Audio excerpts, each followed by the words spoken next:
Tonight, Donald Trump is ramping up a showdown over the alleged role Russia may have played in the race for president, with every major U.S. intelligence agency concluding that Russia did, in fact, interfere with the election. I think it's ridiculous. I think it's just another excuse. I don't believe it. On Sunday, Trump flatly told Fox News that he does not believe the reports that the CIA believes Russia actively attempted to intervene. This morning, he doubled down in a series of tweets, writing, quote, "Can you imagine if the election results were the opposite and we tried to play the Russia-CIA card? It would be called conspiracy theory."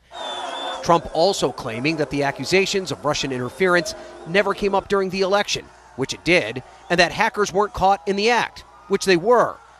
This comes as a chorus of bipartisan senators are calling for a deeper probe. It's clear the Russians interfered. And Trump is incorrectly suggesting it is Democrats, not the intelligence community, placing the blame on Russia. I'm not sure they put it out. I think the Democrats are putting it out because they suffered one of the greatest defeats in the history of politics in this country. And frankly, I think they're putting it out, and it's ridiculous.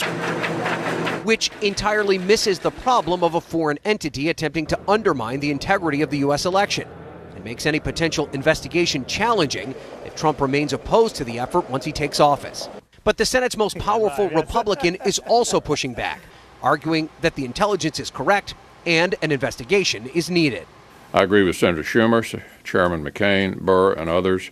This simply cannot be a partisan issue. The Russians are not our friends. And now the Clinton campaign is backing a demand from Electoral College electors who are asking for a full intelligence briefing on the matter ahead of their official vote on December 19th. This flap adds to growing concern amongst leaders of the president-elect's own party about his view of Russia. I am an American company. And his likely pick for Secretary of State, ExxonMobil CEO Rex Tillerson, and his close ties to Putin and Russia. Follow the funds. Florida Senator Marco Rubio, who sits on the Senate Foreign Relations Committee, tweeting, "Being a friend of Vladimir is not an attribute I'm hoping for from a Secretary of State." These battles are being waged as Trump continues to shape his upcoming administration.